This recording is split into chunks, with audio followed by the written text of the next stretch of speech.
In other news today, the search continues this morning for two missing children in rural Nova Scotia. Crews have been combing through the woods around Pictou County since Friday, when police believe they wandered away from their home. Lily and Jack Sullivan have been missing for 26 days. That's almost 4 long weeks. Now, for starters, I don't believe the police still believe that these two small children, Lily, 6 years old, and Jack, 4 years old, just wandered off. And they've been missing for almost 4 weeks just from wandering off. Massive searches have been conducted, all fruitless so far, and almost 4 weeks later, I think we have to consider the possibility that these children haven't been found, not because they got lost or because they wandered away, but because they've been deliberately hidden, because someone, and perhaps more than one someone, doesn't want them to be found. I got nightmares in my head, I fear thoughts build up until I can't feel. My mind fills up into a creature, and it haunts me somewhere much deeper. I got nightmares in my head, I fear.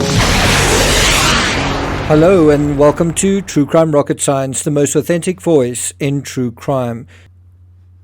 In this analysis, we're going to examine the statements that the stepdad, Daniel Martel, made, as well as the statement from the biological mother, Malia Brooks Murray. We're going to listen to these, we're going to examine their affect, we're going to analyze these statements, and then in the next video, I'll share some of my thoughts on their version of events, the basic narrative, and what I think about it.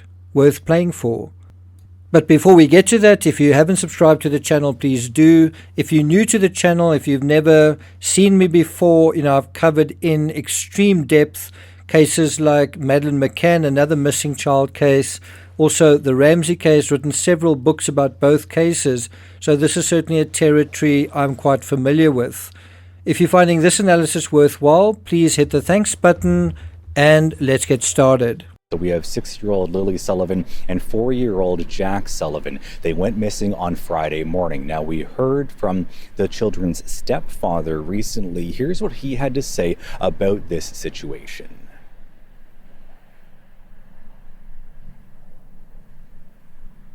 The last few days have been very stressful. I mean, ever since the Friday morning when we noticed that the children were gone. All right, so do you notice the stepdad correcting himself from kid to children? It doesn't even seem necessary. Why would you need to do that?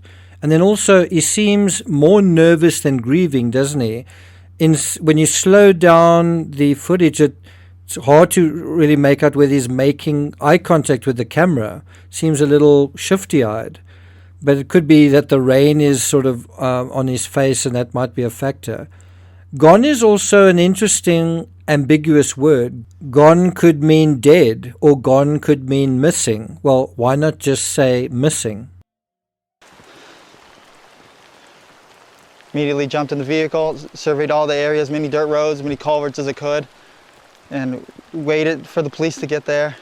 Now, it's interesting how he refers, of all the things he could choose to talk about, he refers to culverts and dirt roads. And this might be an important clue. Also, immediately he did something, then waited. It's a bit of a mismatch there, a bit of a contradiction there. I find it curious that they alerted authorities as late as 10 a.m.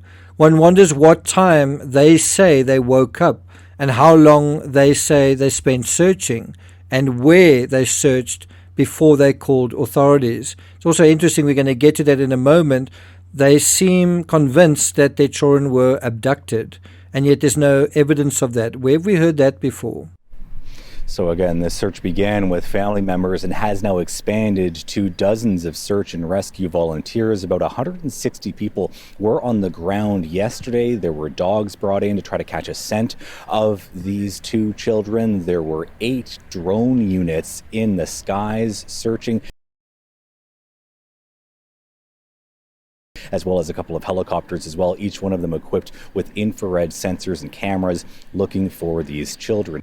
Now, the fact that you've had dogs even brought in, you've heard just how many people have been involved, 160 or so, and they still haven't found these children. It does make you wonder, Are these kids who just innocently wandered off, or have they been hidden? Are they intentionally, quote unquote, missing? Now, we heard from police talking about some of the challenging conditions and logistical issues that they are running into with this situation, with the situation on the ground. Now, if the situation on the ground was so challenging, well, you can imagine it's even more challenging for a 4-year-old and for a 6-year-old.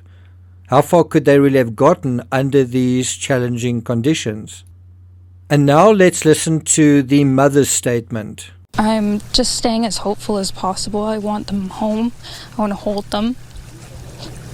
And I want them home. RCMP say there is still no sign of two siblings who are believed to have wandered away from their home in Pictou County. They were last seen around 10 a.m. on Friday in the community of Lansdowne Station. Now, the mother appears certainly more emotional than the father, but there's actually also no sign of any tears. She does appear distressed. So the question is this a grieving mother, a nervous mother, or a nervously grieving mother? What I find interesting is the lack of solidarity we saw in the McCann and Ramsey cases. The parents don't appear on camera together, they're not holding hands, they're not seemingly supporting one another, or are they? And that is, I think, an interesting question here. What is the dynamic between them? What is going on behind the scenes? What is their true relationship behind closed doors? Remember, they are a young couple with a new young child, and they were ostensibly with this new baby of theirs when the other two disappeared. And I wonder whether there's some kind of psychological analogy in that. But the real question at the heart of this is, how is their relationship? RCMP say the search is ongoing and multiple agencies are now involved. Now, according to the Daily Mail, the mother said, I want them home, I want to hold them, and I want them home. When they're found, it'll be the biggest relief to hug them.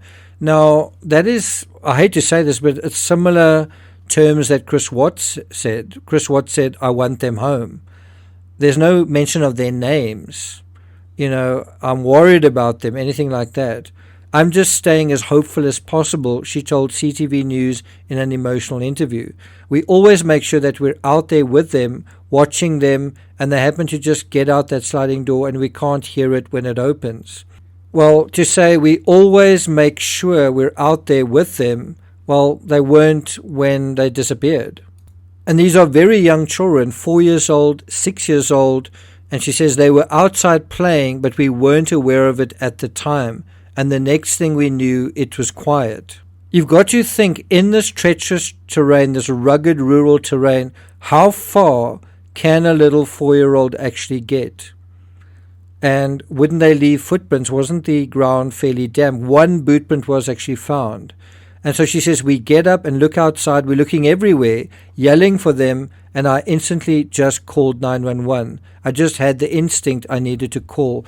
That to me is kind of a suspicious statement to say, I instantly just called 911, because most people would spend quite a lot of time searching.